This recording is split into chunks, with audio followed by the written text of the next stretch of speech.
I'm just living the dream. I'm in love with the lights. This is not just a game. This here is my life. It's just my life.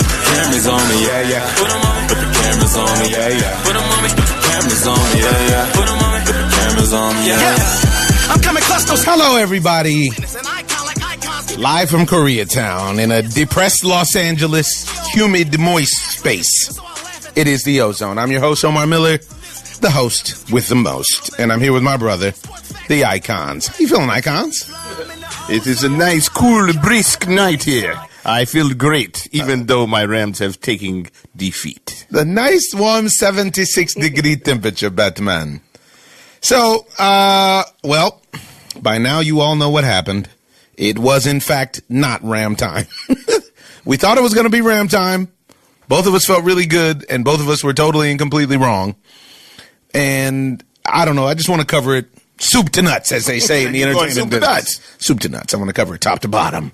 I have to say, I felt like the real MVP of the Rams in this one was Wade Phillips. Oh, no question.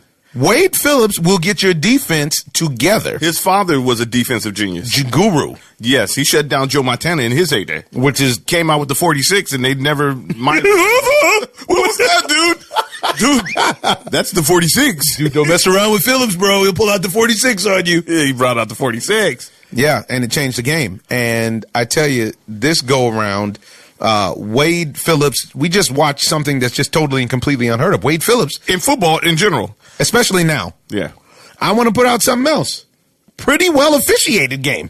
Yeah. Which is not something that not you in get the to beginning. say. When I was like, oh, here we go. But then they toned it down. Yeah. I don't feel like the refs were a factor in this game. No. Even though that the Woods catch looked like he grabbed his arm a little bit early at the elbow, but what can you do? No question. He had the PI. There was a couple of times with PI because even when it was down on the sideline, who was that on the sideline? Not I'll get back to you. Okay.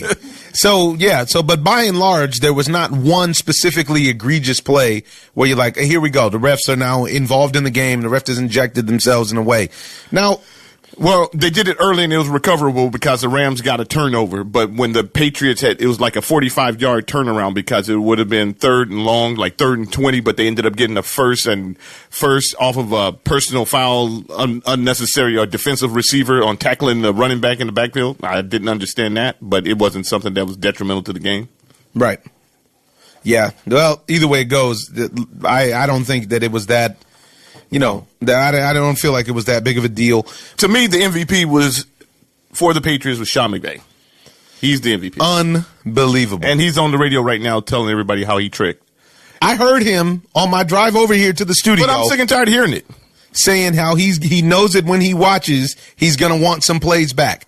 All right, let's just start it off. What's wrong with Todd Gurley? Nothing. And Todd Gurley came out and said it. McVay came out and said it. Everybody is saying he's okay, and he can't get in the game. I'm listening to people saying how how he had a bad game. He didn't have a game at all. A couple weeks ago, I actually thought it was really ballsy of McVay to pull Gurley in New Orleans when Gurley, you could tell his mind wasn't right. It's like the moment was too big for him. Yeah, he got shook. And he pulled him, and he put him back in the fourth quarter, and Todd Gurley did what Todd Gurley does. In the game tonight, he was the only time that the Rams whatsoever looked like they were dangerous was when Todd Gurley was peeling off 12, 15, quick runs like that. Well, their record, if he carries the ball 15 times, you know what their record is. 600-0. Yeah, 11-0. How many times did he carry the ball? I think it's a nice, robust 10, I do believe.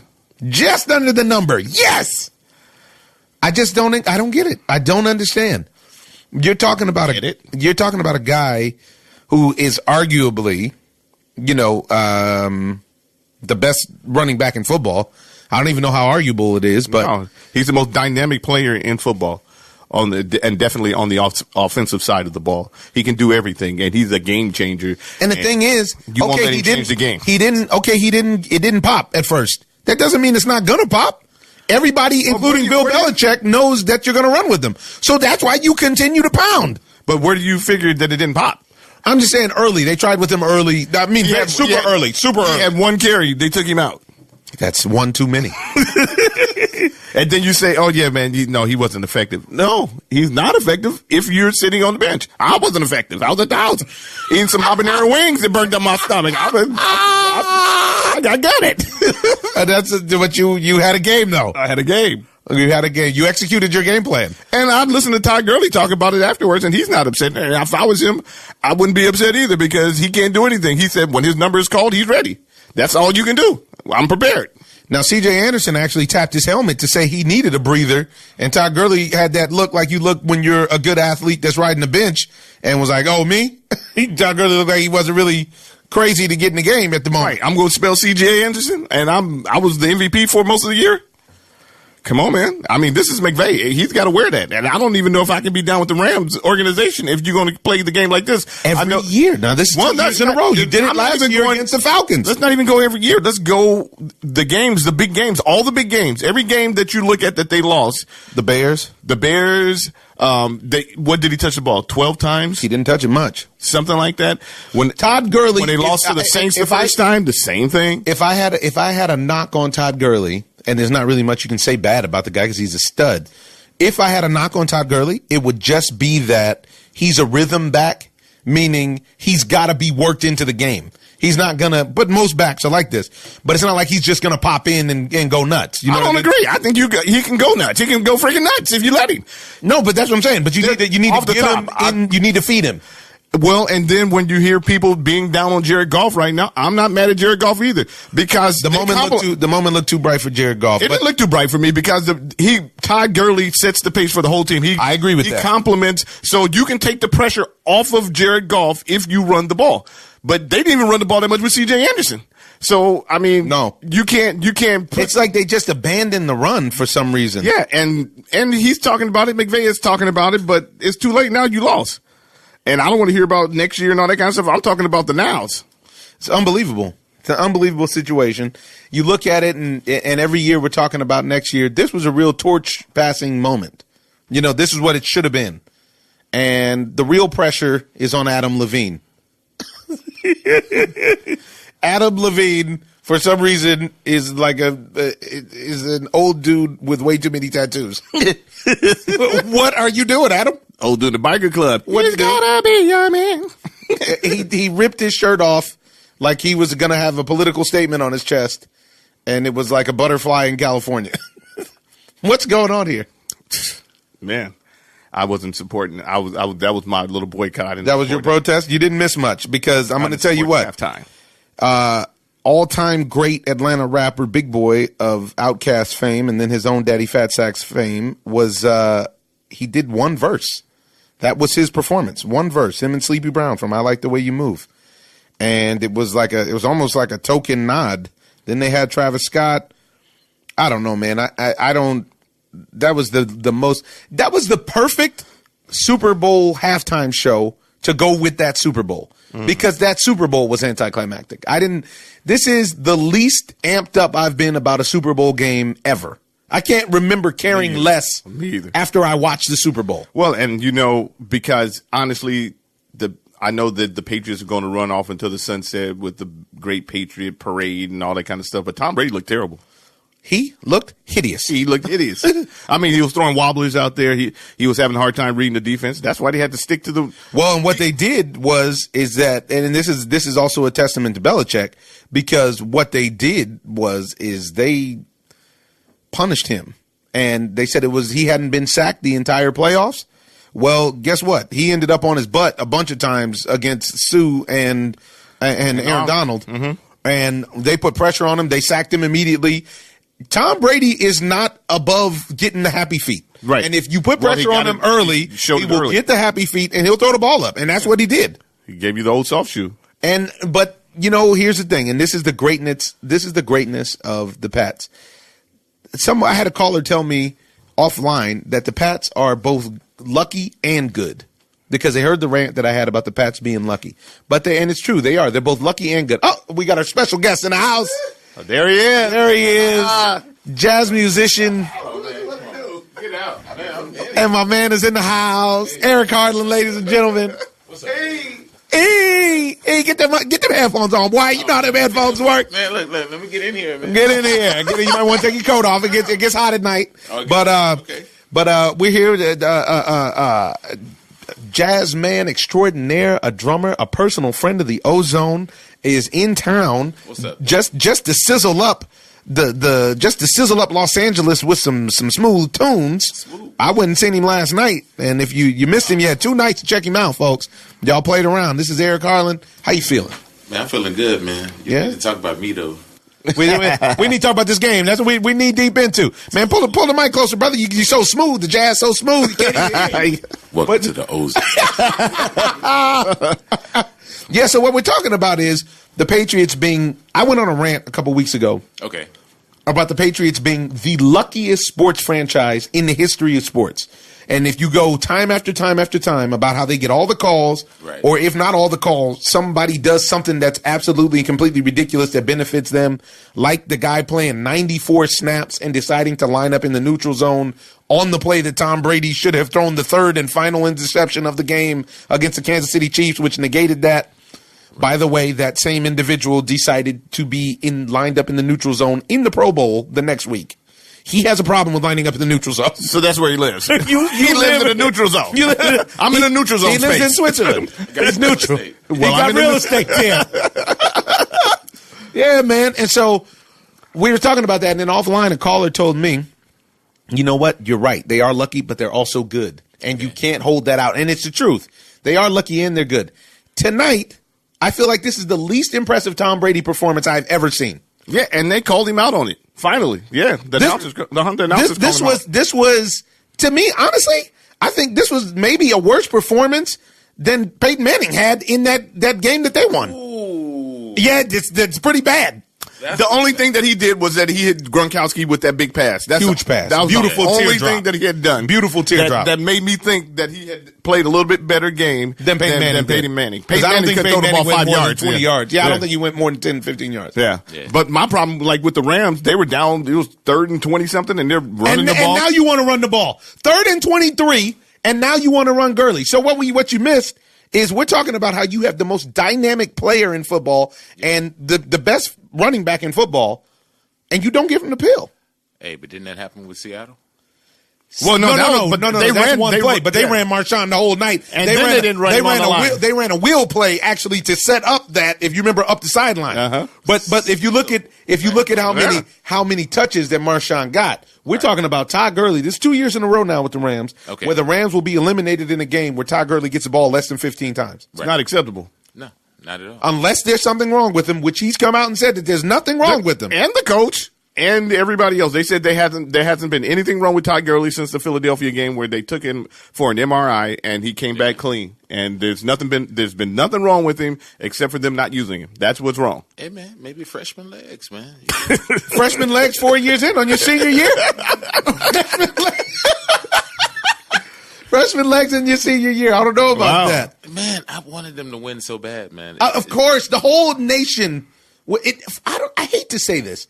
Right. But there's something directly tied with rooting for the Patriots. It feels like you're rooting for the Trump administration. It sure does. Well, you know why? It just feels like that. And Trump called it today, Well, I know that, we'll have them at the White House. They love coming to the White House. Like, dude, they have not been to the White House with him. They didn't win last year. Exactly. But the Patriots have that allure. Yeah. They have that Yankee kind of allure where it feels like they've won the Super Bowl. It feels like the Yankees, regardless of the Yankees not winning the World Series in 10 years, every year the spring training starts, it feels like the Yankees just won the World Series. Wow, man, the Yankees won enough. Man, they were so good. What is that, about 50, 60 World Series now? And man, I don't know.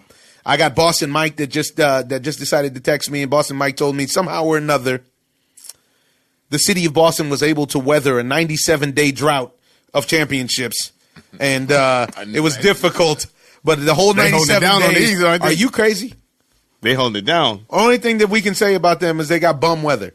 Hey, World Series. World Series. They beat the crap out of the Dodgers in the World Series, and in a crushing fashion. Not even in like a. And the Celtics aren't that bad. And then and I just talked to Troy OG on my way over here, and OG was like, "Yeah, wait till the Celtics get Anthony Davis." Jeez Louise. Yeah, man. And so they can't get him. Something's happening in Boston. They're putting something in the water. and as well as something in the referee's pockets. Exactly. But you just took the words out of my mouth, man. I mean, but the Red Sox didn't cheat. The Red Sox just dominated even though they beat your Houston Astros. Ladies and gentlemen, Eric is from Houston, and we've had some good old times, especially the year that in 2017, the year that the Astros went 7 and beat the Dodgers in 7. And he's a big Astro fan. Yeah, I was gonna wear my hat tonight. I'm off the baseball. Yeah. Yeah, he's on the front page of the Houston Chronicle, I think it is, because we were standing right behind the when George Springer hit that last bomb in Game 7, and I lost which was and the guy that was sitting next to us was classic H-Town. White cap with a grill. Yeah, boy, that's what we talking about here. We out here now. Yeah. Why they gotta be white? I'm just telling you, get me classic You H-Town. can go back to the paper. You can see him. That's my boy. And he's front row on the paper. He had the stunners on. He had on the stunner shades. It was a night game. He had on the stunner shades. It was fantastic. I love that guy. Cowboy. Did you get his number? No, you know what? I don't have Very my Paul number. Wall-esque. He was very grills. Call me George Foreman because I'm selling everybody grills.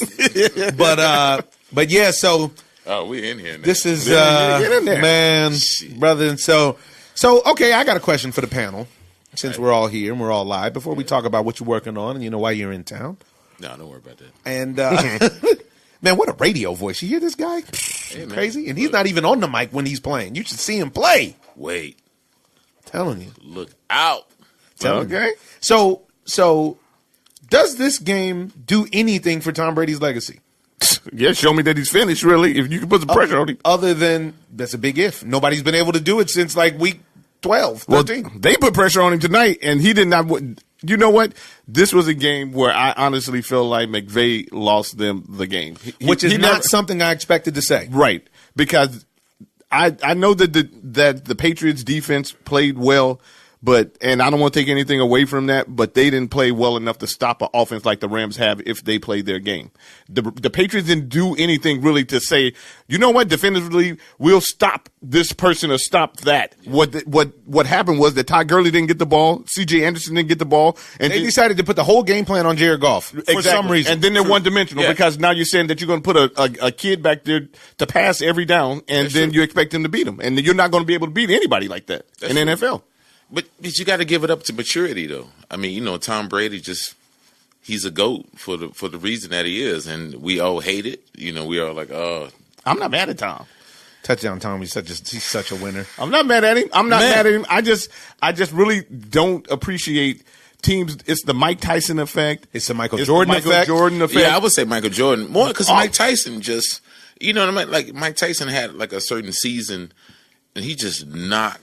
But see, part of that. See, the allure of it all was that was just going to speak on it. Yeah. They lose before they actually have the fight, the match, the game, or whatever it is. Before the bell is rung, they're already losing. The game's already over. And this is the same thing that looked like McVay did with Belichick because Wade Phillips came there to play. Wade Phillips the offense might not do anything, but guess what? My defense is showing up. And if somebody would have told me before the game, the Patriots and Tom Brady will have 3 points going into the fourth quarter, I'd be like, Rams blew them out. Right. At no point, just like last week or 2 weeks ago, when you knew that they were playing Kansas City, you're saying, okay, they shut them out in the first half. You're not going to shut Pat Mahomes down for 4 quarters. No. You're not going to do it. And that's what I thought when we were watching the game. We actually watched the game together. I was like, the second half, I've seen this movie. I've seen this movie. Uh-huh. Right. I've seen Todd Gurley get shut down for a half. I've seen Jared Goff get set down for a quarter or a half. I hadn't seen the Rams just get shut down. Yeah, 3 points. Come on. Well, and that's all because of their head coach, he's taking responsibility for it. But that's not enough for me, man. I'm sick and tired of all these dudes like You want blood? because you. Whoa, That's murder. He drew first blood. Rambo. They drew first blood. I like that. You didn't know about that, Rambo. He didn't know. They Rambo. drew first blood. No, they did because you know what? When you see a team shoot themselves in the foot, it's very, very disheartening. And it's hard for me to support a team that does that because he's showing a pattern now. So I can't be surprised now in the future when he does this. When you go against the best player in the league and don't give him the ball, and you've done this several times now, why am I going to support that? I'm supporting bad behavior at this point. Yeah. You're incentivizing, but herein lies the problem. everybody in the league besides Bill Belichick seems to do this. And this is the real problem. Yeah. There's no way that you can go roster position and actually feel like the Rams should have beat the Kansas City Chiefs or the Patriots should have beat the Rams or the Kansas City Chiefs. But they got it done. Do you believe it's pre? No, see, this is funny. I watch it or pre-adaptation. No. I don't think. I thought you meant I think it's fixed. Mm-hmm. No. I think it's preparation. Yeah. And what I felt like and what I was bumping my gums and I was dead wrong was saying before the game was the thing about McVay is he has the guys ready. Right. Every game you've seen them this season, he has his team ready. And this is why it's his fault, because his game plan is not together. They're ready to execute. His game plan, they are ready, and they showed they were ready. Yeah, they're ready to execute they were ready. Whatever he has, but they're following his lead and his script.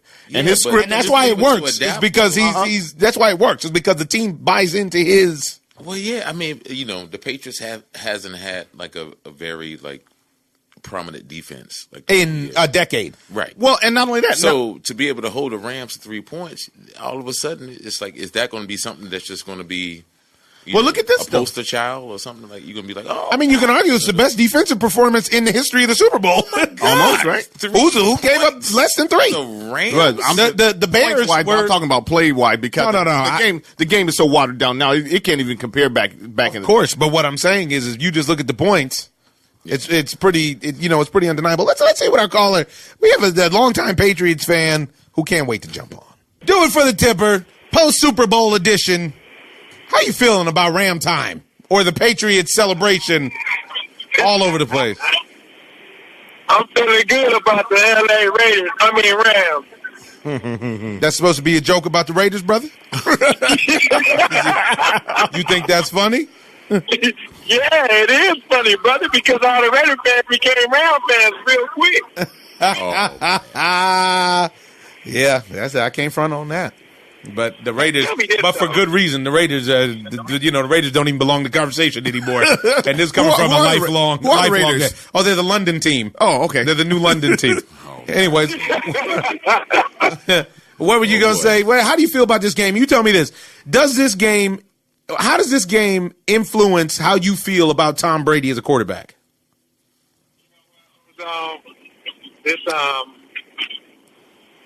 That dude's a GOAT. I'm glad he did win. You're putting it to bed. I'm glad he did win. He's better than Joe Montana. You're putting it to rest. Yes, he's better than Joe Montana. He's the Michael Jordan on the football field. Wow. What did he do tonight to make you think that? Exactly. Why? Because 2 weeks ago they played against the Chiefs. They put up numbers. He didn't. This week they played against the number 1 defense or number 2 defense. They don't have the number 2 defense? Right. The Rams don't? No, the Rams are in the middle of the pack. They just got everybody back now. The Rams is a elite defense. They're in the Super Bowl. They played a tight game, and he was still able to help New England win. I don't know. You sound like you towing the company line on that one, Tipper.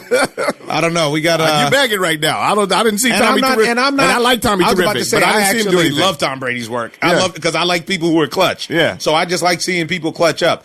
In this particular situation, I mean, he got here because somebody else did not clutch up, meaning somebody made a mistake. Because somebody made a mistake, and he should have thrown his 3rd interception of the game against the Chiefs. That's neither here nor there. He was in the Super Bowl, as he always is. 9 Super Bowls is absurd, first and foremost. You cannot front on Tom Brady or Bill Belichick at all. But tonight's performance, I feel like, is just slightly better than what Peyton Manning did to manage the game against the Carolina Panthers a couple of years ago when he had a monster defense. Right. To hold the Rams to 3 points is nobody in the world saw this one coming. Right. I bet you Belichick didn't even see this one coming. I bet you Belichick thought to himself, you know what? If we can hold these guys at 21, Tommy will give me 23 points. He'll give me 24 points. Right. I bet. Maybe we get 7 from the defense or something here or there. I bet you he thought, you know what, we can pressure the kid, and it'll be, that'll be what it is. But pressure him into some mistakes. But almost pitching a shutout, nobody saw that coming. Amen. Nobody's seen that coming. And you're right. You're dead right about that with it being the Peyton Manning championship or Super Bowl. Well, why are you acting like he just tore the cover off the ball? No, I didn't say that, fool. You did. No, you did. You looked at oh man, he had a great game. He's the greatest of all time. Man, this dude barely got 200 yards. 9 times. So if LeBron James make it there 9 times, then what? LeBron James just about made it there 9 times. Right. In a row. Yeah, in a row. And not only that, LeBron James have been playing basketball against good teams. The Patriots have they play in one of the weakest divisions in football. Now let's bring that up. They have the Jets in their division, they have the Miami Dolphins, and they have the Buffalo Bills. And none of those teams have been good for the past 10 years. I'm not knocking that, but you still got to get out there and play. All right, let's talk about this. Mm-hmm. I feel like the ball in the end zone should have been caught. Should have been, but that was a bad pass. Even though there was separation, even though I felt like Gilmore grabbed his elbow a little bit early. Oh, I'm talking about the other one by Brandon Cook. So I felt like okay, it is what it is. But then I felt like he ran back to the huddle and said, "You know what? Hey, dog, run it back, and just throw it up. I'll go get it." So Goff goes back to the huddle, throws it up. And this dude ain't even looking for the pill. You just told me to try to run it back. But I think that he just threw it a little premature. He threw it premature because he got that pressure from the edge, and he wasn't expecting that. He didn't get it last time. I need to look though. Yeah. He should have threw it out of the back of the end zone. 100%, he should have thrown it out the back of the end zone. You have to overthrow that ball instead of underthrow. But this is once again on McVay because McVay should have took the pressure off him. If they even in the red zone, if they run that ball with Todd Gurley, run it like they've been doing all year. You saw when they ran that counter play on, he busted him up for 16 like it wasn't nothing. Amen. And I just told you. I got something to say about Todd Gurley. What you got to say about Todd Gurley, brother? Yeah. I think TG either got a bad back, a bad knee, or a bad hip. You think something? So you think it's bunk, and they're all just keeping it under wraps? I think it's under wrap, absolutely. Because how you play about 20 plays in the championship game. You got a week off. 2 weeks off. You come to the Super Bowl 2 weeks off, and you come back and come on. And you only get 10 touches? He didn't have 20 plays in that game either. I don't think he had 20 plays against the Saints because if you remember, they benched him against the Saints. Yeah. Exactly. He on the exercise bike. He on that. Trying to get loose. I'm trying to loosen this hip up. Come on now. Yeah, I agree. Right. I agree. Something's not right. I don't believe it. I want to believe believe something's not right. You want to believe that, but I believe that it's bad game planning. And just like I listened to McVay talk about, it wasn't in the flow of the game. He is the flow of the game. He dictates the pace of the game. Does. He dictates the pace of the league. Give Bill Belichick Todd Gurley and see if you guys see if you ever beat the Patriots. Right. Even Andy Reid would find a way to win with. Don't be silly. You know good well that Andy Reid would find a way to lose. With he would try. He'll find it. He'll try. Andy Reid will definitely find a way to lose. He'll find a way to lose. With Sean McVay, you really think that he's going to put in C.J. Anderson over Todd Gurley? He did, and not only that, he didn't even get the ball to C.J. Anderson. Right, so that makes Sony Michel. No, that doesn't let me know anything. That Todd Gurley was hurt. No, because in the past he ran the ball with C.J. Anderson. He stuffed the ball down. He sure did. Down the other team's throat with C.J. Anderson, getting the ball like 20 to 30 times against the Cowboys. The same game plan against the Cowboys beats the Patriots. Exactly. Tonight, between Todd Gurley and C.J. Anderson, Sony Michel carried the ball more than them put together. Yeah. Sony Michel had 18 carries. And I do believe that because Todd Gurley is hurt. Because he was on the sideline looking for that exercise bike again. Just looking for that bike. Todd Gurley said that if you called his number, he was ready. Now, I have one more thing to add before we move on from you. Do it for the tipper. How did you feel about Big Boy getting one verse off in the halftime show? Man, that was so terrible. That was terrible. All them Atlanta rappers, so deaf, Goody Mob, he got one sentence off. He didn't even get his whole verse off. I think he got one sentence off. He just got out. He got out the lack and said, "Daddy fat sex," and that was about all he had. That was unacceptable. He get more play time at the strip club in Atlanta. The Magic City. All right, well, we'll leave you to the canyon because you got a little bit of an echo, but we appreciate it. And, this is to me, a very anticlimactic, very disappointing Super Bowl to watch. And not even just because the team that I was supporting didn't win. Unfortunately, I don't even care either way. And I love being turned up after a game because I care. I don't have to follow. I could go get turned up at a soccer game. Exactly. Because I'm a sports addict. Yeah. And this game, I didn't see. You know what I didn't see now breaking it down? What's that? I did not see greatness in this game. Yeah. At all. Anywhere. I didn't see greatness anywhere. I saw greatness from Wade Phillips. I saw greatness from Wade Phillips. I saw greatness from both punters. Right. Yes. Both punters had great games. Hecker's punt was unbelievable. Hit that right bounce. Man, he put him in scoring. He almost put him in scoring position just by that punt. I mean, because it was a game of field position. And in those games, because this is like a throwback game, if you're playing field position, you need to run the ball to maintain that. Right. And the Patriots actually committed more to the run because their quarterback is on the decline. And I can understand that. But you have to be able to complement that. And they didn't do it. Right. I mean, come on, man. This is too far. This is terrible football for the Super Bowl. I thought it was a great football game because it was just. I mean, finally it was like a chess defense, match. Right? I mean, we always talk about offense, but it was nice to see some defense. It's nice to see some defense, right? And it's boring. But I'm not. Well, see, that's the thing. I like defensive games. I'm not mad at the defensive game in any sport, to be honest. I was just telling. So my mother has turned into a basketball junkie, and she loves watching basketball. Okay. She can't stand the beard, but she loes watching basketball. Come on, man. No, I'm just telling you, moms ain't feeling the beard, Harden. And you're Houston Rockets. The Rockets. But listen to this. I was telling her the other night because we watched a game. I can't remember who it was. It was like last night's game. I want to say the Denver Nuggets. It was the Nuggets and the Rockets. And the Nuggets put up 81 points in the first half. Yeah, that was no defense. And I told my mother, I said, you know what? The games I used to watch in college when the Knicks used to play the Bulls every Sunday. Right. Or they either played the Bulls every Sunday, or the Knicks played the Miami Heat with Allen Houston versus Alonzo Mourning, or the Indiana Pacers every Sunday, every single Sunday. Actually, the Rockets made up for it Sunday. I'm telling you, at which played point Utah last night, and we at which point the final score of games with Michael Jordan on the court was like 91-83. Scoring 100 was tough. Oh my God! In the East, 100. Well, nobody was shooting threes though. You couldn't. Just locked. Exactly. It was locked. It's locked. I'm in you. All right, do it for the tipper. We'll catch you sooner than later. Thanks for your call. All right, OZone. Holla. Late. Yeah, and this the lack of defense now is kind of incredible. Oh man. Everybody just. But let's hear what McVay had to say directly about the Super Bowl. There's really no other way to put it. I'm pretty numb right now, but definitely I got outcoached, and I didn't do nearly good enough for a football team. The thing that's so tough about all of this is that, the finality to it. Usually when you get a chance, if you go through some adversity, you can bounce back right away. This one's going to stick with you and just stings in your gut. And like I said, I'm still kind of numb right now, but I have so much love for these players and these coaches. And that's where, it really, it eats at you because you feel like you didn't do your part to help them. How you doing, brother? Live on the OZone. What's your name, caller? We hear you here via Eric Jazzman Harland has given you the call-in number to talk post Super Bowl activity. Is that what happened tonight? The Super Bowl? It wasn't super. It was just a bowl. Well, you know where it was played, right?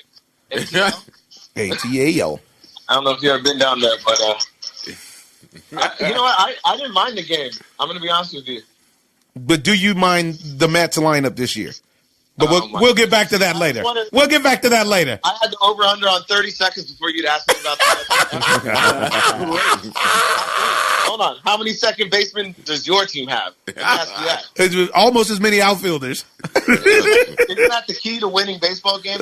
Second baseman? Oh, my goodness. Oh, my goodness. Let's stay. Are we not figuring it out? Let's stay on task. We'll get to baseball in a second, but let's stay on task. Now, you're a New Yorker. You can't enjoy Boston winning another championship. We just had a Boston caller text in and say it's been a whole 97 days of drought for Boston championships. He doesn't know how the city pulled through, but they're Boston strong, so they did it. Is this a clean show? Can I curse? Or is the choice is yours, brother. Do what you need to do. Okay, well, represent yourself. Boston. No, listen, I'm not. I have a complicated relationship with Boston. Of course, I don't want them to win. But as a Giants fan, I don't mind. it was a lot cooler when the Eagles didn't beat the Patriots and Eli was the only one who had ever beaten the Patriots. But, you know, doesn't matter how many rings Brady wins, he never beat Eli. So I don't really care about the Patriots like that, you know, to be honest with you. Well, it sounds like you're grasping at straws for. But the rest of the world does care. But the rest of the world and the history books do care. Well, listen, great quarterback, probably the greatest quarterback of all time. I don't know about best, but probably the greatest quarterback of all time. That's a great way to put that. Yeah. That's a great way to put that. Well, I mean, when you think about it, there's not a lot of guys you want over him. And certainly in a big game has the rings. I don't know, man. No. Listen, in a big game, Tom Brady has proven your money is very safe to be bet on him because it will not come down. Tom Brady will not lose you the game. He will not lose your money if you bet on Tom Brady. Right. They may lose, but Tom Brady has now, I think this is the 9th Super Bowl. I do believe Tom Brady has left the field 8 times with his team in the lead. I can't front on Tom Brady. I'll put y'all in the lead. If you can hold the lead, hold it. If you can't, what can you do? But the thing is, what I always tell Patriot fans is you could have easily lost every single one of those Super Bowls you won, and you could have easily won every single one of the ones that you lost. This is true. And without the Tuck rule, which was the first one, mind you, who knows what happens if that. Don't get me started. Don't even get me started. All right. If you may want to check our last post because I go on a massive rant about this being the luckiest franchise in sports history, which all started from the Tuck rule because I'm a Raiders fan and Charles Woodson is probably my favorite Raider of all time. And and honestly, this sparks a generational championship run where I think maybe one of the most beautiful things that we can say about this group between Tom Brady and Bill Belichick is they have a bond. I got 2 dogs that are brothers. The dogs communicate with each other without speaking. You can see it all the time. They do it all the time. This what it feels like at this point when you watch Tom Brady and Bill Belichick. They have bought into each other's system so thoroughly. Yeah. You know what I mean? Like so tough. Right.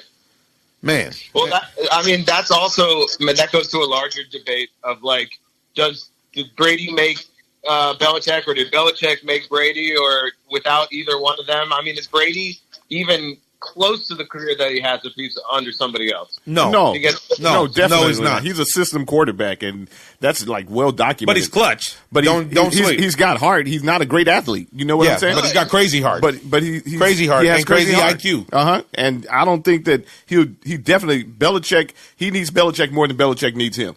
And it'll be interesting to see if Belichick retires after he bounces. Because, honestly, it feels now, every time that there's talk about him retiring, Tom Brady retiring, it feels more and more like they're planning a group retirement. Like, you know what I mean? And just bounce. Well, and, they made him get rid of Garoppolo, too. Yeah. I mean, I would probably bounce.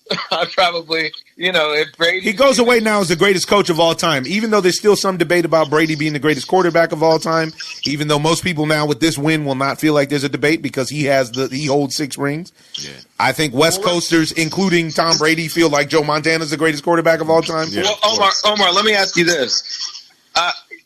Like Phil Jackson did in basketball, could you ruin a legacy like Belichick's if you were to stay on and just massively fail in another venture, or is it already written?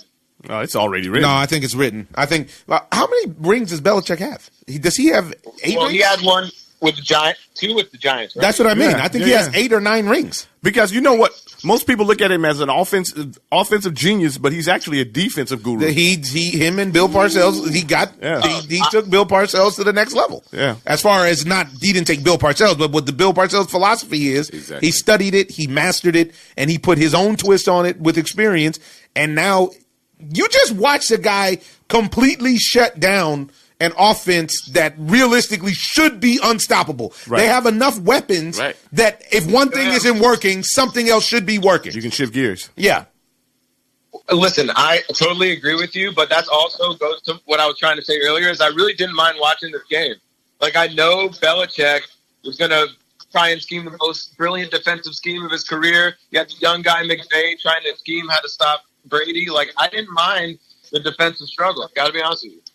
No, I enjoyed the defensive struggle as well. My biggest thing is that actually the Rams have the pieces, the personnel to beat the Patriots. It's just that they played out of character. So if you go out there and then you start playing a game that's They played out of character. yeah, and you can't. We've been watching the Rams for 18 weeks now. That was So what's with Gurley? What's with why no? this Gurley? is what this is That's what what everybody's this saying. is what we're trying to figure out. They're saying that there's nothing wrong with him. Gurley's He's saying saying there's nothing wrong with him, and somehow or another, He Todd can't get in Gurley the gets game. 10 touches. That this makes no sense at all. And honestly, He was he was the most sure bet the entire season. To Most be the sure only bet. running back where no one else touched the ball on his team. You know, he's Yes. in every carry, and now you're in the Super Bowl and he's getting out touched by fat C.J. Anderson. That's what's happening. Yeah, yeah, I honestly, yeah.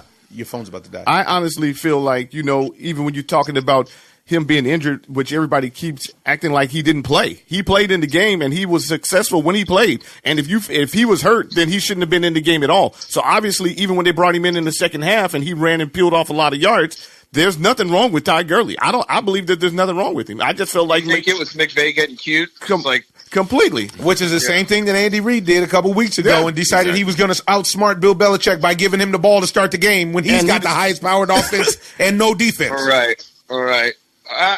The Rams can defer. He can't defer. Yes. No, and once again, Tom Brady didn't lose in the game. He didn't do much except throw it to Welker 10 yards down the field every time. Or Edelman. How about Edelman? Sorry, Welker. God, I'm 2012. It's all You good. got me all riled up about the Giants, and I time that Brady overthrew Welker. All right, you got 2 minutes. Lay it on me. What are the Mets doing this year? Is it real or is it fake? You got 2 minutes. Go. I don't know if you've heard this before, but it's our year. Finally, after all the years of heartbreak, definitely no one will get hurt. Everyone's going to play second base. It's going to be great. Jeff McNeil's going to hit 400. Peter Alonso's going to hit 75 home runs. All right, so what's the real take? Hurry up. You got a minute and a half left. What am I supposed to tell you, man? Every year we go into this thing thinking the Mets have a good team, and they get hurt. I don't know what you want me to tell you. They have the pitching. I love the moves they made in the bullpen. Like I said, they have 100 second basemen. I like Wilson Ramos behind the plate. If they stay healthy, it's going to be depending on who gets Harper. Depending on who gets. I don't even think they're not even in the race to get Harper. No. He's not saying that. He's saying depending on as far as the National League East, and they're not even bringing up Peter Alonso probably because that kid's in minor leagues and they're going to do that Super 2 on him, so they're going to hold him down for a couple of months. 2 weeks? No, it's not going to be. He'll come up. Brody said he could win the job out of camp, and he's been keeping his word and being pretty transparent. So here's my thing. I like what they did in the bullpen a lot, especially with the way that the game works now, the way that managers like to use their bullpen now. Those three guys, as bad as Justin Wilson was for the Cubs, he was actually back to his Detroit Tigers type self last year. He was really good last year. And they got Juris back, which was a surprise for me, but I thought it was the right move because Juris was actually effective last year, especially for the A's when they got rid of him. He's a great pitcher. I'm glad to have him back. And this kid Diaz is the best closer in baseball. And listen, I was shocked as anybody when they went out and started pulling the trigger. Honestly, I think the wink link may be Robinson Cano, to be honest, because I don't know if that cool style of play that he has is actually going to help the young guys like Amin Rosario and these other guys actually make moves. You know what I mean? I don't know if it rubs off or not. And how's he going to perform off the juice? Yeah. I mean, and how does he perform off the juice? They still got Todd Frazier. I mean, they got some clubhouse guys, I guess in quotes. If Thor and DeGrom stay healthy and they give you that great 1-2 horse work, they could be. I think it's about the back end. I mean, I'm a firm believer. You still need. Oh, you said you think it's about the back end of the rotation. Sorry, yeah. Stephen. And let me ask you this. I don't know. I didn't check. I figured nothing went down today because of the Super Bowl. But Gio Gonzalez didn't sign anywhere yet, right? You know what? I wouldn't know. No. I don't think so because I'm with you. I haven't checked because it's the Super Bowl. Well, that's the last piece. That's what I want. He's always pitched well in Citi Field. They could use another lefty, and then we would not have to bring Jason Vargas anywhere near Citi Field ever again. And you know what though, Gio, even though he's up and down in big games, Gio is actually he's pretty good as far as health goes. He's pretty consistent. Yeah. Gio doesn't get hurt a lot. But he's got literally like the greatest numbers in City Field history. He's really? in the ballpark for some reason. Yeah, Until you sign him. My brother said until you signed him. Well, right, yeah, no, it'll all go. I mean, he'll be hurt. We won't know, career-ending injury when he walks in the building. Jeez, it's so harsh. Sounds like you're gonna give it to him. It sounds like you're about to give him to Tanya Harding. I remember having conversations with you before. Everyone's always like, "Oh, you Mets fans are so pessimistic," and then what happens? It seems like you guys might have got rid of that strength and conditioning coach that was pulling everybody's hamstring and growing, but we'll see. Definitely got to do something. Well, hold on. And you also told me Conforto was never going to be good ever again. I never told you that. Hey, you said that injury, people don't come back from that injury. Wow, you said that? No. I was we had this conversation about Ace. We had this conversation about Matt. This was about the thoracic outlet. Conforto. It was about Conforto. No, this is thoracic outlet. Say it again. You said he wasn't going to have the power that he had because nobody comes back and still has the power whatever surgery he got. He had a dislocated shoulder. Yeah. But no. I was talking I remember having a conversation with you about thoracic outlet and about how few pitchers have come back after thoracic outlet maybe to actually 2 or 3. Yeah, like maybe like 2 or 3 since they've been given that surgery out that actually come back and are effective. Well, hold on. Let me ask you one other question since you're out in LA. To switch topics a little bit, the Matt Harvey deal that the Angels gave him, what was that? Yo, man, honest to God, the Angels are a poorly run organization. They really are. And I actually they can't even get their logistics together. I love Matt on a personal level. I love Matt. I'm happy to have him, but the Angels at one point in about 2014 to 16 honestly had maybe 12 outfielders on the roster. And starters, like they had, and we're still looking for more. And then they went and signed Justin Upton. And on top of that, they had so many guys. It's a mismanaged organization. I think the game may have slightly passed Mike Scioscia by, but he lives off of the 2002 World Series, which was a real highlight. Which was one that technically he wasn't supposed to win, and he's been living off of that forever. I think at the very least what they would do well to do is to get a different GM so that Mike Scioscia doesn't make all personnel decisions as well as player decisions. Gone. Yeah, but what I'm saying is this is that time. And now what you're seeing is that sort of culture has been established. Artie Moreno has seen it as okay for that sort of culture to be established. And we'll see where it goes. To recycle players. In real life, I think that the Angels have the best player in all of baseball, and they don't play him. And I'm not talking about Mike Trout. I'm talking about Shohei Ohtani. Shohei Ohtani is the best player, in my opinion, because he can throw 97 and he can hit. But they were playing him once every 5 days. This kid might have hit 40 bombs this year if he was in the lineup every day. And he wouldn't be having Tommy John surgery. And he would not be having Tommy John surgery. But instead, they lied to him, and they told him that he was going to be able to play both ways. And he pitches every 7 days. And you pitch every 7 days, just like you did in Japan. But instead, they lied to him. And now he's got Tommy John, so he can just swing it next year. And the kid is fast, by the way. I don't know if you know this. He's like really fast. That's the whole reason I brought him up is because when you think about it from the outside perspective, these guys have a generational player. He's a generational player. One-of-a-kind player that's never been seen since the... He's talking about Trout. I agree with you. They got 2 one-of-a-kind guys. And nobody cares. Because they can't even get to the playoffs. No. When's the last time they've been in the playoffs? That year the Kansas City Royals beat you guys in the World Series. Oh, stop. No, see, it all leads back to that. All roads. No, but it does, though. Because if you remember, and actually Mike Scioscia was right in this because Mike Scioscia said something about there was the delay. The delay. What happened was the team, you remember, they had like a week, like 10 days off or something like that. And the Royals played that crazy game. No. They played the A's. Mm-hmm. They played the A's, and they played that crazy wild card game, and they rolled it. They came in hot. That's what I'm saying. Yeah. But then the Astros had that. I'm sorry to bring Eric into this, but if the Astros would have took them out first, maybe they wouldn't have lost to the Mets or beat the Mets. What can you do? I mean, honestly, realistically, you guys, I still to this day, I haven't seen a better team than that Kansas City Royals team, me personally. Oh, 100%. I mean, that team, every single night, somebody was able to get it done. I've never seen that before. And I've watched a lot of baseball, and I have a lot of teams in my mind that are right there with them. But that team was like, Toronto Blue Jays. The Toronto Blue Jays were a powerhouse of dominance. The Toronto Blue Jays had like 9 or 10 Hall of Famers on the roster. These guys had a bunch of ragtag fugitives and young kids that just believed. But Omar, I was in the stadium, Game 5 when they lost. Unbelievable. That game was unbelievable. Look, a lot of Mets fans are like, oh, well, the Mets had a lead in every single one of those games. There's no reason they should have lost those games, blah, blah, blah. And that might have some truth to it. But the Kansas City Royals had the perfect team. They never struck out. They put the ball in play, and they never struck out. Like you know what? I was going to say they're the last team of this generation, but the Astros didn't strike out a lot either. Didn't strike out. They went from last to first and not striking out. Really, the Red Sox didn't strike out a lot. None of these teams that win the World Series strike out a lot. Look, and they play defense. Put the ball in play.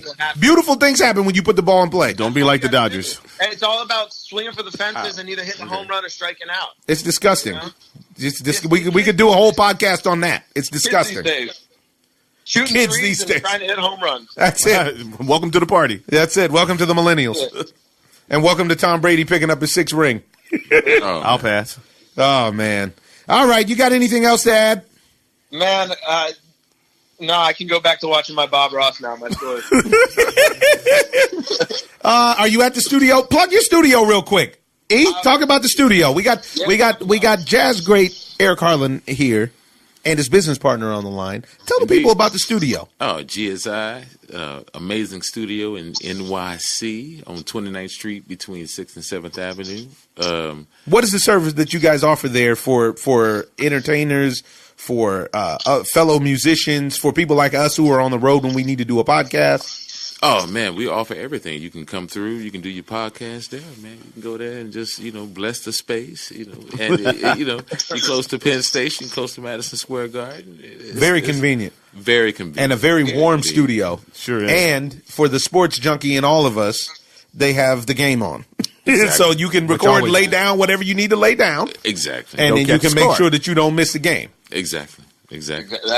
We wouldn't have it any other way. That's really the only reason we go there, is to hang out. It's more of a clubhouse than a music studio. You think I'm lying to you? No, it's good. It's good times, and we're creating very creative music. Just keeping the world as conscious as possible. Yes. In the you know what? I felt like this in what I watched you put down last night. Honestly, that was good music. That was really good music. And when the music speaks, now I feel like so much in society is about noise. And one thing that I love about jazz, and I think you have to have a certain patience and or maturity to understand the jazz or to accept the jazz, if you will, is that the music really does speak without words. That's true. In a lot of the jazz, you know what true. I mean? And like the other night when I went down there, man, I didn't hear anybody on the microphone say one word except for to address the crowd in between songs. That's true. Yet each song told a story. Yeah. Well, it's a listening culture, at least now, because I feel like the millennials are just kind of bringing back that culture of like, oh, we're actually interested in what you're doing. Interesting. Yeah. Because before it was like, oh, the cliche of, oh, you're playing jazz. So jazz became, the title of jazz was also attached to, like, you had to sound a certain way. Okay. Whereas like now, it's not about that. The understanding of what jazz is the way that I feel like it was maybe supposedly supposed to be understood. Like it was the free improvisation, or the fact that it wasn't pigeonholed to something or to anything. Yes. It was just wide open. Yeah. Yeah. And, a lot of times you think like, maybe an audience won't get that. Maybe they don't want to, sit through a 90-minute set and be like, oh, okay, all right, I'm here for that. The audience was rapt last night. Man. They were completely captive. Yeah, young Young people too. A lot of young people were there. Played at the Blue Well. It's a fairly new venue here in Los Angeles that is, like, honestly, between, I would say, Blue Whale followed by Herb Alpert's Vibrato Grill are like the places to go see jazz here in Los Angeles. And there was a lot of young people at the Whale. I was surprised at how many. There was a line. I had to try to use my juice card to get in. There was an actual line to people outside the door. Hey man, you Omar, man. I had to. That's why I went and told them, but it didn't work out. I told them I was with E. They were like, "Oh, hold on, let me see if you're on the list." I was like, "I may not be on the list, but he told me to come down." I had to, I felt like I was in college again. You're always on the list. No, it's. I didn't get the invitation out to LA, man. Josh was there. You guys are all there, man. Yeah, me and Josh had a good time. Yeah, Josh was saying. Y'all left, man. Now I got FOMO. It's hard. I mean, we're giving you a preview for the baseball season. There we go. Oh my God, that was uncalled for. I'm not hurt. I didn't hurt my arm like watching the game. Sorry, go ahead, E. We playing. No. It's not so much to say. That's the thing about I would say personally being a jazz artist is sometimes that's the downfall is that we're just too open. Right. You know what I mean? There's no hard structure. There's no structure. You know what I mean? Like even when we try to pay tribute to a structure, we find a way to like dissipate that structure. We like, oh, okay, there's the structure. Like let's play with it and let's play all the way around it. So like the structure is the starting point? It's a starting point. It's the subject for a conversation. And then the conversation can go anywhere. Like you're not held to just like whatever the standard of the conversation is. Like you can then move that to something else. It's just a starting point. Now, if I make a football analogy, it's like when the play comes in, you react to what the defense does. You have an idea what you're going to do, but then something else happens. Take advantage of it. That's how it goes. Right. Good analogy. And now, yeah, good enough. And now, and now, the cats that you played with last night, right? You played with them all the time, or was this just they? How does that kind of stuff come about? Oh, that comes about just kind of based on. What was my man's name? Was Ben Wexler? Ben Wendell. Ben Wendell. Yeah, Ben Wendell. Ben Wendell normally plays with this band called Knee Body, which is kind of a more like progressive, not jazz, but that's the thing. I don't even know what genre to put them in, but it's a progressive group. Okay. And so, we're all getting up there in age. And so now Ben is like, you know what? I really want to do the music that I want to do. And, he found a way to put this band together with me and Aaron Parks and Matt Brewer and Gilad Hexelman, which is a great guitar player. And, he has this project called the Seasons Project, and it's amazing. He's been putting it into works for like the last, I want to say maybe like about 3 years. Okay. He started it on YouTube, and I remember doing one with him, but it was the month of April, and this was like maybe 2 years ago, and it was just me and him doing duo. And then he started like these duo projects. He was like, okay, I'm gonna name each tune a month of the year. And now it just really took off for some reason. I remember last night they announced it. One was called September. Dude, the whole set was every month of the year. It was like, okay, now we're going to play January. Now we're going to play March. And you're like, goddamn. And it works. Like, it's something, it's relative to people. Like, people can be like, oh, wow. Oh, March. And it may be because of, like, astrology or whatever. Like, right. People feel like they can. Right. But then you put that on them, and the people have to interpret it. That's up to the audience. Man, it's a different way of dealing with it, versus like pop culture, which is, you try to condense a subject matter within like a 3-minute song, which is very like, restrictive. It would seem like. It's not. I wouldn't say restrictive, but it's. I feel like pop culture has found a way to take an idea. And then they can present it to you within 3 minutes. It's like, here it is, from top to bottom. Whereas jazz is, we can't, I shouldn't say we can't do that. It's just we choose not to. That's not the goal. You don't put yourself in a box. Which is interesting because you're listening, you're on the horn with two cats who love 70s funk music that has the 9 to 12 minute version. Bruh. So it's like, this is. This is as good as it gets. Man, I mean, Knee Deep is about 15 minutes long, ain't it? And all 15 is hot. Right. Yeah. I mean, that's the vibe. It's like, you want to be able to really chill and kind of be invited into the space. And that's what I feel like what jazz is becoming now is that musicians are inviting the public into the space, or jazz has always invited the public into the space, but I think now maybe people are listening more. Wow. Yeah. Interesting. All right, well, that's GSI Studios representative, owner, and smooth, soothsaying jazz drummer, Mr. Eric Harland. Man, that's a smooth voice, Jack. Very OZone. We got to get us a new hotline. Hey. All right, well, we'll talk Mets with you soon. Thanks for calling in. And everybody, we're going to put the word out about GSI Studios. Hopefully, we send some more people your way. And we can come do us a podcast your way. Yes. Get you live on the mic. Talking about that for years now. Yeah. Let's see what we can do. Could be this year. Man, we'll go to a game. We'll go to a Dodgers Mets game here, and we'll do a show. Easy call. All right. All right, now. Peace. Thanks, Dan. Later, guys. All right, bro. Yeah, man. This, I wish I had more to be hyped up about. But I was just sitting here listening to how smooth your voice was, and a rage built inside of me. Because I realized that Todd Gurley didn't get the football the whole game. Man. And I feel like a broken record because this is exactly what happened last year when I watched them lose to the Falcons. Yep. The Rams' total rushing for the Super Bowl was 62 yards. How many carries? Let me see. Said the blind man. I'll have to dig that up. But I know that the Patriots had 154 on the ground. And the Patriots had 407 yards total yards, and the Rams had 260. Yeah, I just want to know about what's happening on the ground. I'm going to let you know what's happening in that ground game. That ground game is looking like 18 carries. 1 by Robert Woods, 7 by C.J. Anderson, and 10 by Ty Gurley. Ty Gurley gave you 35 yards on 10 carries, and C.J. Anderson gave you 22 yards on 7 carries. Man. So the ground game was effective. It was effective. This is what I'm saying. This is why I'm saying 3.6, 3.7 yards per carry. There wasn't nothing wrong with Ty Gurley, as far as I could see. And if there was something wrong with him, you wouldn't have him in the game at all because he's pretty much your whole organization. Yeah. So why would you put him out there just to be a decoy and maybe take a chance of getting hurt by trying to block somebody rushing? I don't believe there's something wrong with it. It's just a bad game plan. Wow. Well, just like you said earlier, when your defense is able to hold Tom Brady to like 10, 13 points.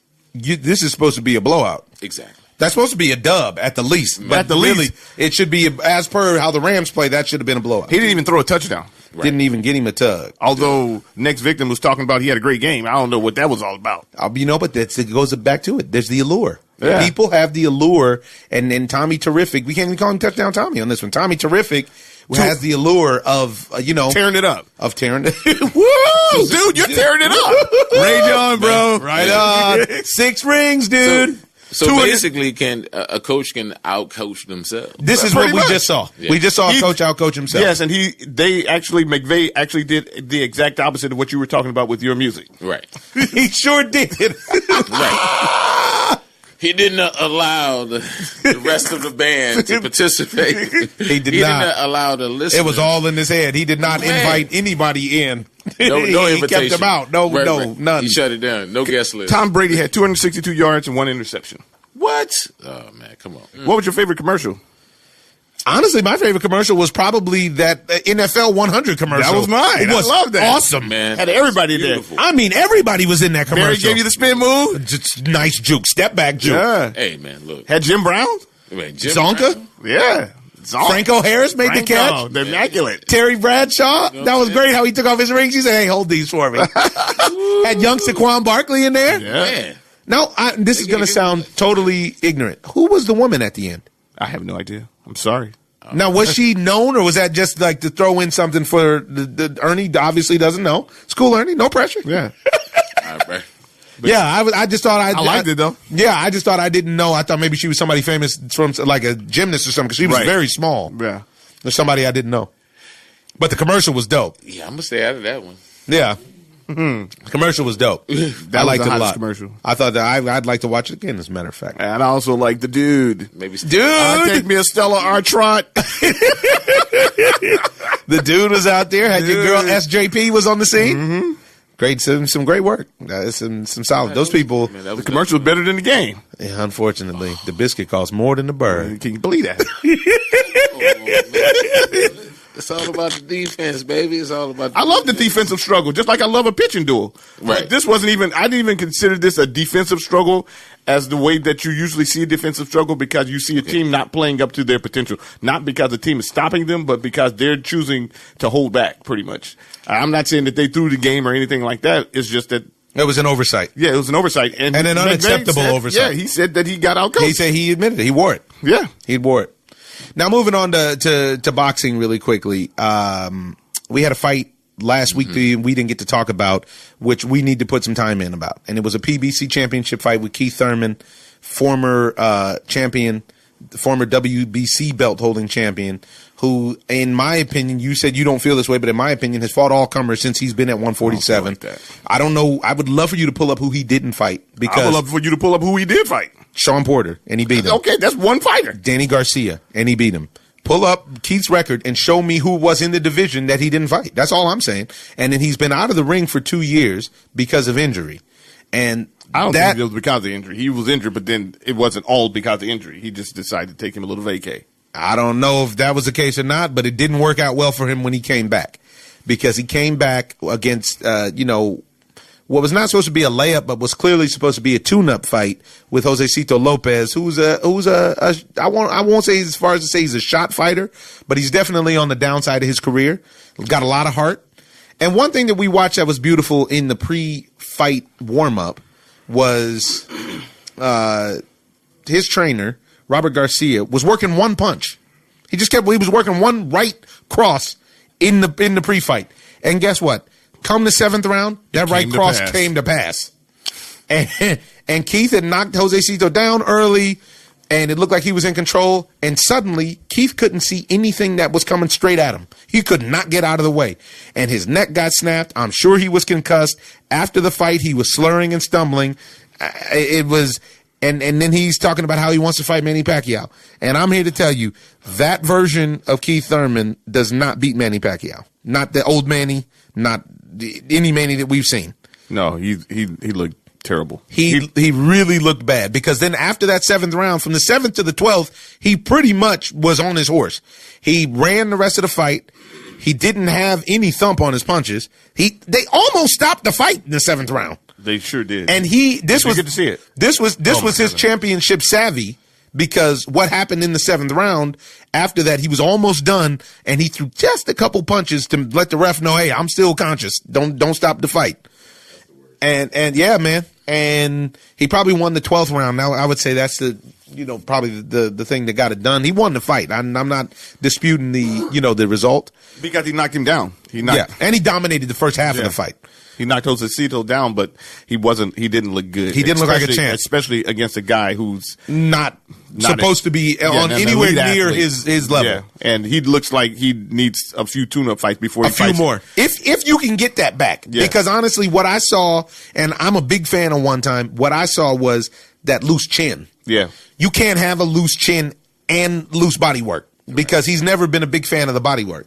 And he got on his horse again. Yeah. And he was running the latter part of the fight, which never goes over well. And if you get into a fight with one of these faster fighters that can cut off the ring, he's going to sleep. He has to. He still might be asleep. Yeah. Jeez. Yeah. The long one. Yeah. 2 weeks in. I think that's called a coma. Yeah. Well, he was looking like he was getting brain damage out there. He looked like he got brain damage. And which was looking terrible. I mean, I hate to see it happen to any of the fighters, especially a guy like him, because you know that he likes to mix it up, but he got caught with a shot and he never recovered. He never recovered. He never had any more steam on his punches. His legs never came back. And I'm looking at your man's record, and he fought Sean Porter and Danny Garcia. Those are the only ones. Who else is at 47? He's in Al Heyman's stable. They won't let him fight anybody. Well, but you said that he didn't, he fought everybody there. Luis Calazo, Robert Guerrero, Leonard Bundu, Julio Diaz. If you look at Bundu's Gabriel record, Chavez. I guess you could just name out just random. I don't even think those people are even on the list. You're making this up. Marcus Luck, Right. Cable. cousin of Andrew Luck. Cable Jones. Cable Jones. I think he was at the Blue Whale with you last night. Right. I'm on Boxing Rec. Hey, man, look. I'm looking at it. Yeah. I'm sorry. Well, what I'm saying is that regardless of that, as it is now, it ain't looking right. I can It's tell not you that looking much. right. It's not looking right. And you hate to see a guy check out of his career early because you see some of the guys you like, wait, this dude might need to wrap it up. And he looks like a guy that maybe needs The next fight should tell the truth. Yeah, the next fight let us know because nobody wants to see these guys in there getting brain damage. Nobody wants to see you get hurt. Getting pummeled like that. You know, you look at Adonis Stevenson and look how he finished his career up. This is just not healthy. No, it's not healthy. It's gonna influence the rest of your life. You have to get out of the ring. At the oldest you are, it's 40. You got to get out of the ring and live another potentially 25 to 40 years. Oh wow! And I'm looking at his thing right now. It says suspended by New York State Athletic Commission indefinitely. Yeah, and that's because of punishment. Wow. You know, if you get stopped before the bell, you get an automatic suspension from the commission. Now, he didn't get stopped, but I think everybody watching the fight could see what the damage was. Yeah. And now they're talking about, by the way, they're talking about Big Baby and Anthony Joshua being like almost done. Yeah. In the United States, Yes. exactly what you were talking about. Mm-hmm. They've been trying to coax him out of the UK, which I know that everybody's game on getting him out of the UK, but I know how American boxing is. If he gets into a situation where he doesn't put somebody to sleep, he has a great chance of losing his belts. Because this is the way that we operate over here. So then, in that situation, we can manipulate Anthony Joshua to play games or to play ball. To start having him fight every couple months, like against guys we want him to fight. Yes, and I personally don't think Big Baby is the guy to do that, but I think that I can see exactly what you mean because boxing is a dirty game. Yeah, and so now you talk about him. Big Baby. I don't think he's ever been stopped, but Anthony Joshua might punish him because he talked about his mother. Slick about his mom. He's still talking slick about his mom. And he's talking slick about his mom. And Anthony Joshua, if you go on YouTube and watch this interview with Anthony Joshua, and he was devastated that he talked about his mom. Wait a minute, man. He said, what about my mom? What did he say about my mom? Come on, Mike. Are you kidding? Yeah, no question. He'd ready to lay hands. Yeah, and so that'll be interesting. And then we have the fight that happened last night with the Crusher. Yeah. Redeemed himself. He did. He got that dub. I mean, what can you do? still think that Gid Bivol is going to put him out of his misery. There's a couple light heavies that are not playing with Sergey. He can't have those off nights. But he enlisted the help of Buddy McGirt, and it seemed like Buddy McGirt was able to get his mind right. Buddy McGirt, they asked him afterwards, and he said, yeah. He said he listened. He listened the whole camp. And he threw a lot more punches than he normally throws. And the rumor has it that Sergey has a problem with the bottle, so maybe he was able to actually get dried out and train properly because he went the distance, too. So It wasn't like, and that's not been his strong suit. Right. Oh, wow. At all, yeah. And there was one more fight that we needed to cover. Who else was fighting yet? Sergey. I don't think God wants us fighting. We won. Thank you, brother. On a Sunday, that was nice of you. And we got somebody else that just fought last night. Lopez fought. As a matter of fact, there's a cat who there's a cat who's going to get a mandatory against Lomo now. What about that the lightweight fight that just happened? Yeah, you're talking about the one that just from the cat with the busted jaw that came back. Yeah. He got that dub. He punished an Italian kid last night. Yeah, he knocked him out. That actually is why I was late to that's why I caught the second set. Yeah, it's oh man, yeah. Lopez, I do believe was his name. What's my man's name? Something? Hold on, let's look it up. Be OV. Yeah, because that was you know what? I know where to look. That's my bad. I should.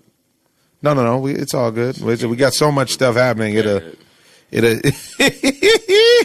We get so much stuff happening, brother. That's how it works. So it was Valdez versus Tomasone. Yeah. And Tomasone was undefeated, and he got punished. Yeah. And he had that busted jaw, and he came back, and it looked like his jaw was fine because that kid hit his jaw a bunch. He just didn't have a lot of pop. Right. The only good thing about that is that guy got knocked out. The only good thing is that he proposed to his girl afterwards, and she said yes. So he still won. Maybe. First time we've seen the loser be the winner. Maybe. How? Well, I mean, come on. She said, yeah. But she didn't say maybe. I mean, she said, yeah. After he got knocked out. So she can't get any more down. Aaron, She can't get no more down. And then the lightweight she can still leave. is Richard Comey. Richard Comey is the one that won. he won the IBF lightweight world championship last night, and I believe now he's the one that's going to fight Lomachenko. Oh, okay. And there was a brother, and he started doing the dirty bird after the fight and the whole song and dance. So cocky already. It could be. I mean, Loma going to put him to the test. I tell you that much. Hey man, hands. Put them paws on him, huh? Man, whoop whoop. Man, yeah. So They can make sound fronts to that. do they have any? Do we got premiere? I think there may be another fight coming up. PVC may be coming up. Oh yeah, that's what we got. And because we got to step in now on Showtime because Abner Mares got hurt, so we can't fight Gervonta Davis. What happened to him? I don't know exactly, but Robert Garcia apologized. A lot of people apologized. So now they got somebody who stepped in. So Tank got to mop somebody up real quick. Tank has to beat up on Hugo Ruiz. Sometimes those are dangerous fights, though. I don't think this is going to be dangerous. I don't think for it's him. dangerous either, but it's always a little. But Abner would have been dangerous because Abner is a disciplined fighter, even though he doesn't have a lot of pop like Gervonta does. But Abner wouldn't have been a problem for him. Gervonta comes in unfocused at times. Yeah, but he doesn't make I haven't weight, seen all kind of that stuff. that was the past few fights. I mean, that was a little while ago. He can't beat Tank. I mean, let's be real. Tank would have walked through him, I do believe. Tank has got a lot going for him for a little guy. He has a lot of heat that he can put on you for a little dude. I really want to see him fight Loma. I would too. But I want to see him fight Loma when Tank is focused. And that's just... He's been focused his past few fights, though. I don't know about that, T. He's been focused for one fight. And it was the fight before that he was... I thought there were two fights before. It was two in a row that he was not focused. One, he didn't make weight. Yeah. And one then I was thought like... after the one he didn't make weight, then he got his act together. I want to say he even missed one or something. Dude, he didn't even show up? Bro, I saw him down on Figueroa. Dude. You don't think? Yeah, this man, dude. Tank needs an intervention. Nah, no disrespect to Tank. Tank is actually, he has got a lot going for him, and I just want to see him reach his potential, to be honest. But he's supposed to have been fighting Tevin Farmer forever because Tevin Farmer got his strap and got his belt, and, he won. And that's Philly's Tevin Farmer, and there's no... Now, all of a sudden, all that talk, they had that square off that they did. I think we just missed it. As a matter of fact, and I'm happy we just missed it at the Mandalay. Oh, really? Outside. Yeah, man, it's just a cuss fest galore. It's all on YouTube. You can watch it on thank goodness I missed Setbacks News. Yeah. I don't need any of that. It's a little bit excessive, all right, for your virgin ears, brother. So, we got that. We had Serena Williams starring in a Bumble ad on Saw that. Yeah, that was interesting. But what I want to wrap up with, unless you guys got something else, is we have the awards from the NFL. They let out the awards of the Rookie of the Year and all that kind of let stuff. them out. Right. Mm-hmm. Hey, Release the hounds. Yeah, and I think that the NFL did a good job by having that at this point, and also by who they awarded. Right. That's true. It was Mahomes won the MVP. Mahomes won. Saquon won the Rookie of the Year. And I love the way I love the way everybody spoke. Like, I love the way everybody really represented and the motivationally. Like the kid from the commercial with this prosthetic wrist. Yeah. The prosthetic hand. I like that. Yeah. He was, man, did you see it? It was I think you were working, as a matter of fact. Yeah. Because this is all the stuff I was watching made me catch the second set instead of the first set. See. Yeah, there was some good content on last night. But what I wanted to talk about is tennis really quickly. Okay. Novak Djokovic put on an absolutely, positively dominating, unmatched performance in a final.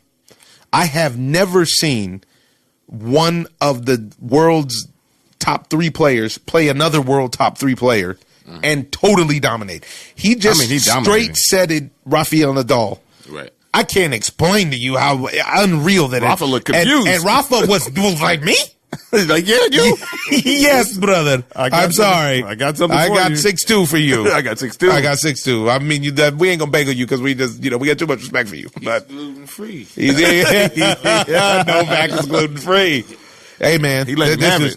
This was unreal what I watched. And it was unreal. After the first set, I was like, okay, he'll come back. And Novak was like, no, he won't. Actually, he won't. I'm going to dominate him all the way. It's soup to nuts. Soup to nuts. Soup to nuts. Top to bottom. Top to bottom. That's the theme. Come on now. Soup to nuts tonight. That's what you see it? There it is. It's soup, and there's the nuts. It's done. Oh, man. I mean, this was really like. I mean, it was 6'3", 6'2", 6'3", 2 hours. And you know what? That's unbelievable. The unbelievable part. Yeah, That the was a unbelievable beatdown. Unbelievable part about that is that when Rafa looked like he might be able to turn the corner. And that's usually when he does it. Novak put but he's the too pedal. forceful. He ain't got no finesse, man. Like, you Yeah, know, he's a power player. Yeah. So No. He's got it. Don't sleep. Rafael Nadal has it all. He has it all. He has it all. Really though? Yeah, Come on. yeah. All right. He's got finesse. He does. He's And what he has. drama- I what like he him has because is he's I art. almost want to say he's drama queen, but I don't want to put him out there like that. But he's mean though. I No, like he's him. I like that's anger. why I like him, because he's mean. And even when they were just talking to him, they start talking to him about pay equality and this and the other. And he looked at the announcer. He was like, "What does this have to do with tennis?" He's like, "What does this have to do with me?" He's so focused. He's a total jerk when he's on the court. And I can appreciate that. Just like I appreciated it with Kobe Bryant, just like I appreciate it with Michael Jordan. I like my superstars to be mean. Yeah, because but I like them to have an arrogance like, why you shouldn't even, what, huh? But the arrogance is because they were adaptable. Like, you know, they knew how to switch up the game plan to win. You know, That's what the great ones do. exactly. And Tom Nadal Brady, does that's what that. we're talking about. That's why we mad at what just happening. I didn't think yeah, Tom Super Brady Bowl. made any adjustments. He was locked and he stayed locked. He played sad, so they knew they didn't. You know, they couldn't stand a sad Tom Brady. So they was like, oh shit, we don't know how to play a sad Tom Brady. Well, he missed a pass, so they're gonna run the ball. He Okay. threw wobblers. He threw short passes. Oh man, nah, man. And Naomi Osaka won back-to-back, Right. by the way. U.S. Open, Nadal. Australian Open. Really? I've been trying to tell people for one solid year About Osaka. since we covered the match at Indian Wells. I told people this girl is next, and she's turning the corner right now. She won the tournament there in Indian Wells. Yeah. She went on to be a little bit confused for the rest of the year until New York, and it's been Osaka ever since. She's hard to beat, man. She's hard to beat, and she's getting paid. Looks like she's made $7.6 million since this time last year. Well, that gum sounded good. What are you chewing over there? Wrigley's, brother. Spearmint. Spearmint. You're a spearmint man. This is, We like You're a classic man. this is my ode to the Cubs. Wrigley Field. keeping the breath fresh. On the mic. I got to smell my own breath on the mic. So, I don't want to come in hot. We want to be minty. That's it. I want equality of breath. Equality. That's what I need. All right, gents. Well, long edition of the Ozone. Eric, thank you so much. Hey, Tell man, the people thank where you, they can guys. find you. You can find me on ericharland.com. You can also Twitter, Instagram, talk to them. Instagram. Yeah. Man, I'm all over. I like to stay mysterious though. You know, that's my thing, which makes you search me out even more. Oh, and it does. You know? It does. Or maybe for the millennials, it doesn't. Who knows? You know, the millennials, man. You know, You got love for the millennials. I like that perspective you had. Most people are bashing millennials. I love the millennials, man. Like they're just they're savage in a way that, you know, they just want to. How do you explain it? Like they want to undo everything that's been done. Donald Trump? Savage. Oh no, Donald Trump that's just some. He wants to do everything that's been done. No. That's No, he wants to undo everything that President Obama did. That's Exactly. not everything that's Yeah. been done. I understand what you're saying. Yeah, nah. Man, there's an interest in them switching things up. Yeah.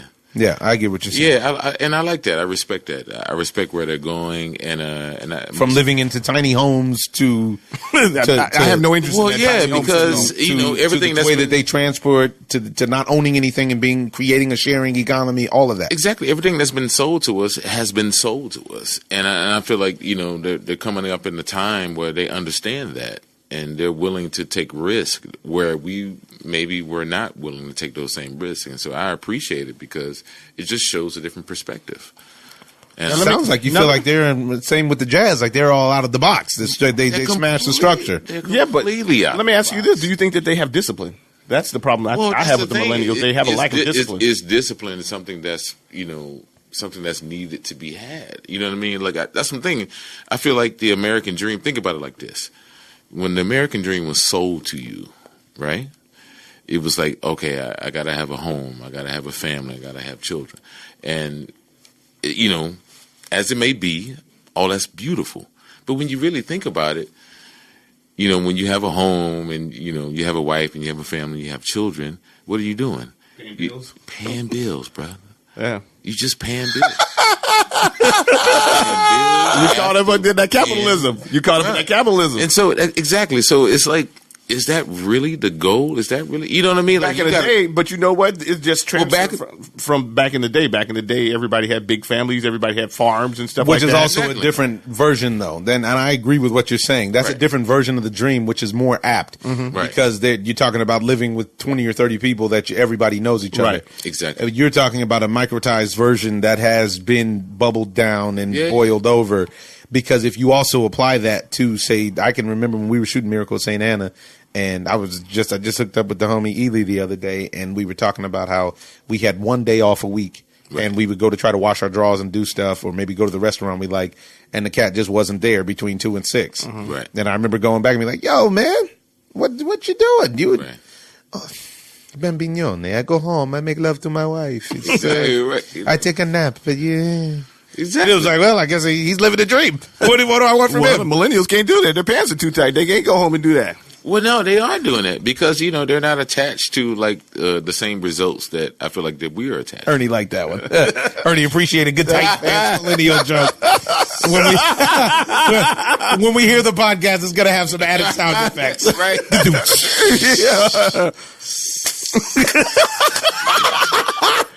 I'll be back at the Washateria soon. Oh my goodness. Yeah, man. Good times, man. I really appreciate y'all inviting me to the show. No. I'm sorry I didn't have much more to, you know. You watched the game. You brought enough. We enough. learned your perspective on millennials. This is nice. Hey, man, look. This is jazzy. It's just, See what I did there? It's jazzy. Oh, ladies and gentlemen, it's tough. It's tough what I bring to the game. This is the Ozone. We're going to leave you with a quote from John Wooden, because I love John Wooden. That's why. Let's leave you with this. It is what you learn after you know it all that counts. It's just a wonderful, just a wonderful. Awesome. If you had a coach like that, geez Louise, and you see how many young men that he turned into great leaders. Right. And that's just the ones we know from his teams. You know what I mean? Let alone The who guys knows who what we just- know. Yeah. Went off into the real world. I was like, shit. Yeah. Come on, man. Yeah, no, this is the art in here is beautiful. Oh, This is a beautiful room. That quote, that hit it. That was it. Yeah. All right, folks. I'm your host, a dejected, non-Todd Gurley MVP winning Rams fan here, Omar Miller. I'm here. Our special guest tonight was Eric Harland. You can find him at ericharland.com, on Twitter and Instagram at the same, Eric Harland with an H. I'm here with my brother Terry, and I'm here with Ernie the engineer. Hopefully this thing comes out because Ernie's been struggling. Had to put you on blast. This is the Ozone. Ozone. I'm just living the dream. I'm in love with the lights. This is not just a game. This here is my life.